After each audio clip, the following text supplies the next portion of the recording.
When Daniel told me his parents were coming for a week, he said it carefully, not cautiously, carefully, like someone placing a glass near the edge of a table and hoping nobody noticed. They haven't all stayed together in a long time, he told me while folding laundry on the bed. I just want things to go smoothly. I remember nodding before I actually thought about what he meant. Smoothly for who?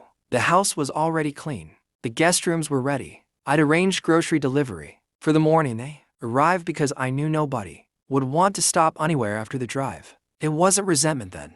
It genuinely wasn't. I liked hosting when it felt mutual. But the first strange thing happened less than 10 minutes after they walked in. Daniel's mother handed me her coat without looking at me. Not in a rude, dramatic way, worse, automatically. Then his older brother asked where he should leave his shoes. His aunt asked if I could make coffee because Daniel never remembers how everyone takes it. Nobody introduced me improperly. Nobody insulted me directly. If someone had, maybe I would have reacted sooner. Instead, they absorbed me into the background so quickly it almost felt organized. The first 2 days blurred together in small acts of assumption. I woke up early because everyone else woke up early. I cleaned counters because people somehow missed the trash can by inches. Used towels appeared outside bathroom doors. Empty cups stayed wherever they were finished. And every time I started feeling irritated, I heard my own internal correction immediately after. They're guests. Don't make this a thing. You're overreacting. Daniel didn't help much, though not in the obvious way people imagine. He wasn't cruel. He was absent in specific moments. If his mother asked me for something while he sat beside her, he stared at his phone. If his brother joked that I was running the place like hotel staff, Daniel laughed softly instead of saying anything. Not agreement, not disagreement either. Just surrender. By day 3, I started noticing how often people discussed my own house in front of me like I wasn't connected to it. His father complained about the dining room lighting. His aunt suggested opening up the kitchen walls someday. Daniel's brother asked whether we had considered converting the upstairs office into another guest room.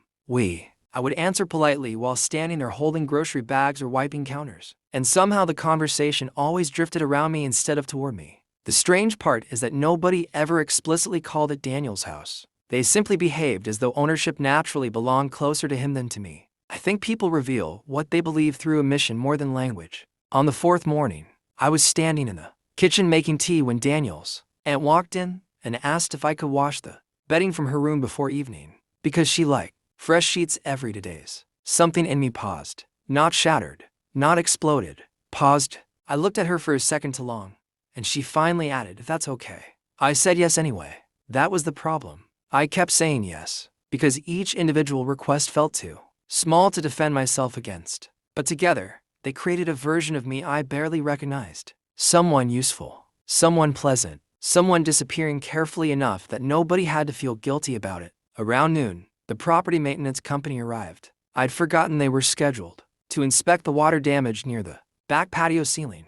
I'd been handling the repair for weeks before Daniel's family came, and the contractor had already sent me estimates twice. The site manager stepped inside carrying a clipboard. Afternoon, Ms. Bennett, he said immediately when he saw me. We'll need your approval before we start replacing the exterior panels. Daniel's mother looked up from the dining table. His brother stopped talking mid-sentence. I answered automatically. Did the revised numbers come through?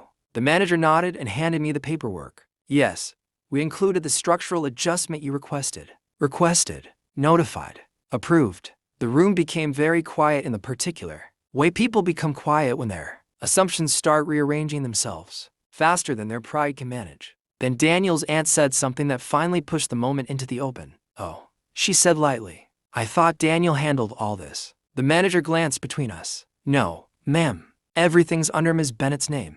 He said it casually, professionally, which somehow made it land harder. Nobody spoke for a second. Then Daniel's brother laughed once. Wait, you own this place? I wish I could say I delivered some perfect speech I'd rehearsed in my head. I didn't. I was tired.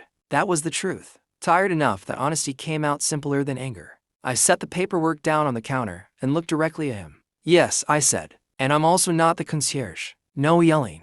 No dramatic silence afterward. Just the sound of the refrigerator humming somewhere behind us. Daniel looked at the floor immediately. His mother folded her hands together. His aunt suddenly became fascinated with her coffee cup. The maintenance manager awkwardly cleared his throat and continued explaining repair timelines while everyone else avoided eye contact. What stayed with me later wasn't embarrassment on their faces. It was recognition, like they were all replaying the week backward and realizing how Naturally, they had accepted my invisibility because it made their stay easier. That evening felt strange and overly polite. People cleaned their own dishes. Daniel's brother asked before taking a bottle of water. His mother thanked me 3 separate times for dinner in a tone that sounded almost formal. Nobody mentioned the ownership conversation directly, which honestly felt more uncomfortable than arguing would have. Late that night, Daniel sat beside me on the back patio. I should have stepped in earlier, he said quietly. I remember staring at the dark yard for a while before answering. You didn't notice because it wasn't happening to you.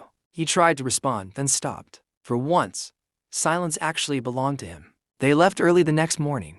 Too early for a proper breakfast. Car doors shut. Quick hugs. Overcompensating gratitude. Daniel's mother held my hands before getting into the SUV and said, "Thank you for opening your home to us." Your home. The wording was careful now too. After they drove away, the house became still again. I walked through the kitchen slowly, touching the edge of the counter near the sink where coffee rings had sat all week. Sunlight came through the windows uninterrupted for the first time in days. I expected to feel victorious. Instead, I felt embarrassed by how close I'd come to accepting a role I never agreed to. Not because they forced me into it entirely, because I helped maintain it by confusing endless accommodation with kindness. That was the part I couldn't stop thinking about afterward. How quietly a person can disappear inside their own life while everyone around them calls them generous for it.